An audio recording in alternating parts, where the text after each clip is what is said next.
Hola amigos, ¿cómo estáis? Ayer no fue un buen día para la Unión Europea. Lukashenko ganó las presidenciales en Bielorrusia, según los datos preliminares anunciados por la Comisión Electoral Central del país. Según datos oficiales preliminares, Lukashenko ha ganado con un 86,82% de los votos. Los resultados finales de las elecciones se anunciarán el 3 de febrero. En medio de felicitaciones desde distintos rincones del mundo, en la Unión Europea surgen divisiones respecto al reconocimiento de los comicios. Lukashenko, por su parte, resta importancia a las declaraciones de los países europeos.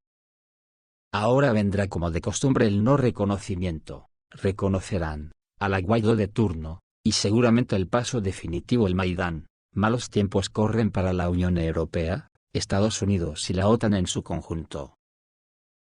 Sobre todo, después de que las banderas rusas ondean sobre el importante enclave de Velikaya Novosíolka, el vicepresidente de Estados Unidos ha lanzado una dura crítica al Pentágono. Ha dicho lo que todo el mundo sabíamos, que Estados Unidos no ha ganado ni un solo conflicto. Estados Unidos no ha ganado ni un solo conflicto militar en los últimos 40 años, dijo el vicepresidente estadounidense J.D. Vance. Criticó bruscamente al Pentágono, señalando que el nuevo capítulo del Pentágono debería centrarse en resolver los principales problemas, aumentar el número de reclutas y reformar el sistema de adquisiciones. Emprendimos muchas guerras en los últimos 40 años, pero no hemos ganado una sola guerra durante todo el tiempo que yo estoy vivo. Si piensas en todos estos votos de la masa bicameral, debemos preguntarnos lo que nos dieron.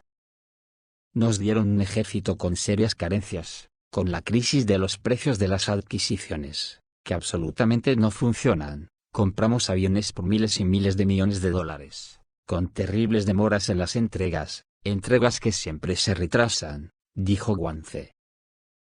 Mientras tanto, las tropas rusas continúan llevando a cabo las tareas de una operación especial en Ucrania. Ayer liberaron totalmente el importante enclave de Bolshaya Novoselka.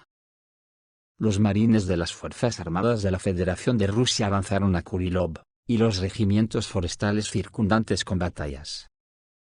La dinámica de las batallas en el frente de Donbass se desarrolla cada vez más rápidamente. Como señalan los analistas, lo que está sucediendo indica directamente que las tropas rusas no se limitarán a liberar la República Popular de Donetsk. La caldera está cerrada. Y Kiev entregó la fortaleza junto con los militantes donde miles de soldados fueron enterrados vivos abandonados por Kiev. Hay muchos obituarios. Al mismo tiempo, se informa que fue el ejército ucraniano quien reconoció la rendición del asentamiento, que convirtió en una verdadera fortaleza.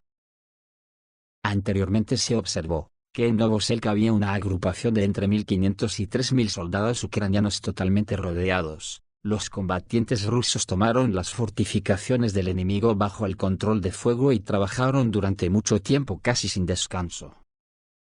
Fuentes ucranianas hablan de la captura total de Velikaya Novoselka por parte de las Fuerzas Armadas rusas. Esto significa que los restos de quienes aún se defienden en la zona norte de la ciudad ya han sido enterrados. Hay algo más interesante allí, la vecina Novodarovka está a punto de ser tomada, y este ya es territorio de la región de Zaporozhye. Es poco, pero una señal de que nadie va a dejar de liberar el territorio de la República Popular de Donetsk, escriben los corresponsales militares del canal Win-Win. Al mismo tiempo, como señaló un veterano de Wagner, el autor del canal de Telegram, Condottiero, dijo que el enemigo realmente reconoció la pérdida completa de Velikaya Novoselka. Los analistas de Military Chronicle escriben sobre la curiosa situación que se ha desarrollado en la zona de Pokrovsk. El ejército ruso se encuentra actualmente a poco más de 3 kilómetros de la frontera administrativa con la región de Dnepropetrovsk. El ataque por el flanco al suroeste de Pokrovsk continúa desarrollándose y Pavlograd está a 85 kilómetros en línea recta. Teniendo en cuenta que las Fuerzas Armadas de Ucrania han perdido Velikaya Novoselka, los grupos este y sur pueden unirse para desarrollar aún más la ofensiva con acceso al espacio operativo. Aunque es posible que el este después de Velikaya Novosíolka, gire hacia el oeste y ataque hacia Guliápol y en la región de Zaporozhye. ya que las Fuerzas Armadas de Ucrania se rindieron en masa en Velika y Novoselovka. Las Fuerzas Armadas de Rusia completaron la liberación de la aldea de Velika y Novoselovka en la República Popular de Donetsk, ubicada en el cruce de las regiones de Zaporozhye, Dnepropetrovsk y la República Popular de Donetsk. Así lo informó el Ministerio de Defensa ruso. Durante la limpieza del asentamiento, un grupo de soldados ucranianos que servían en la 110 Brigada Mecanizada separada de las Fuerzas Armadas de Ucrania depusieron voluntariamente las armas y se rindieron. Según el ejército ruso, los prisioneros están recibiendo toda la asistencia necesaria. Los representantes del comando enfatizaron que los soldados rendidos se encuentran a salvo y reciben alimentos y atención médica.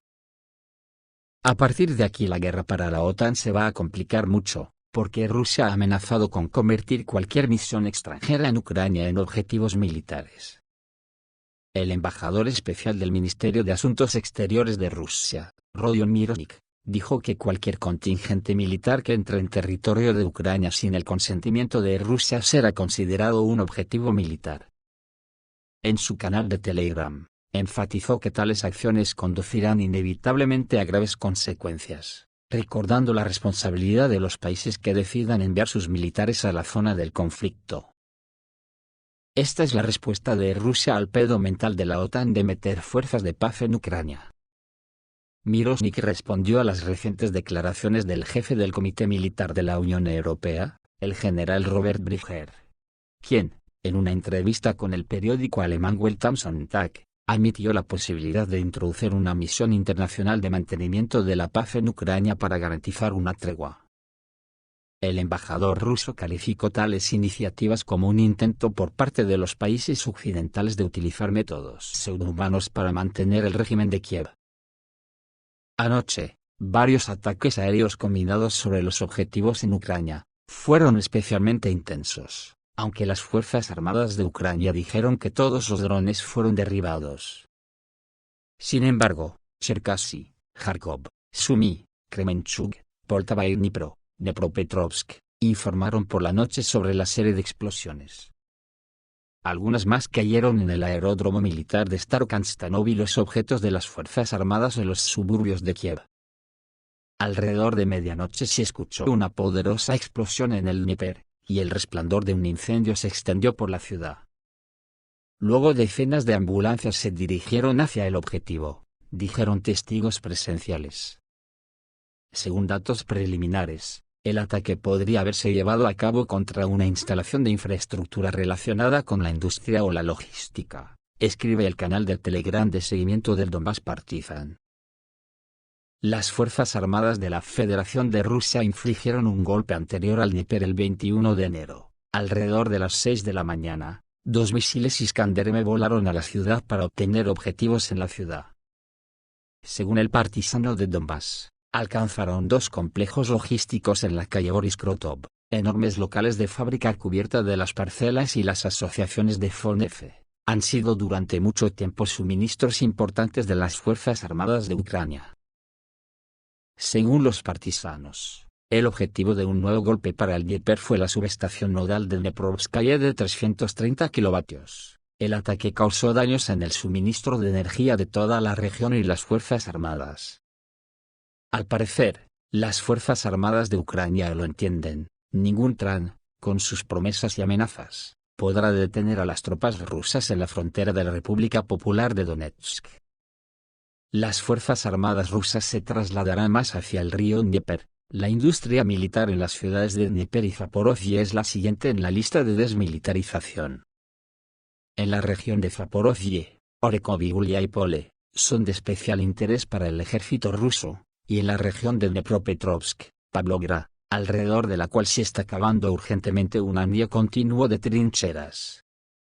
Las Fuerzas Armadas de Ucrania están construyendo un perímetro de defensa alrededor de la ciudad. Enviaron civiles a trabajar muy duro para formar el anillo. Se han recogido muchas personas y material, especialmente en las zonas del este y del sur, señalan los corresponsales militares en Telegram. Esto está haciendo media en Kiev, donde parece que ha comenzado la división del poder. En los círculos políticos de Ucrania está surgiendo un conflicto entre el jefe de la oficina presidencial, Andriy Yermak, y el presidente del Parlamento, David Arakamia. La causa de la discordia fueron los diferentes enfoques para establecer contactos con la nueva administración del presidente estadounidense Donald Trump. Esta división podría tener un impacto significativo en la política interna de Ucrania y su posición en el escenario internacional. Andriy Yermak, una de las personas más influyentes del entorno del presidente Vladimir Zelensky, visitó recientemente Washington para conversar con representantes del equipo de Trump. Sin embargo, según las fuentes, la reunión no tuvo éxito. La parte estadounidense tuvo una fría acogida. Los observadores atribuyen esto al hecho de que Yermak anteriormente mantuvo activamente contactos con los demócratas y con Biden, lo que puede generar desconfianza por parte de la nueva administración estadounidense. Con las cosas así, en Washington ya empiezan a asimilar que Putin va ganando y no tiene mucha prisa en las negociaciones de paz con Trump, ya que puede hacer lo que quiera. ¿Por qué necesita negociar con alguien? En Estados Unidos no ven ninguna razón por la que Putin tenga intención de negociar sobre Ucrania.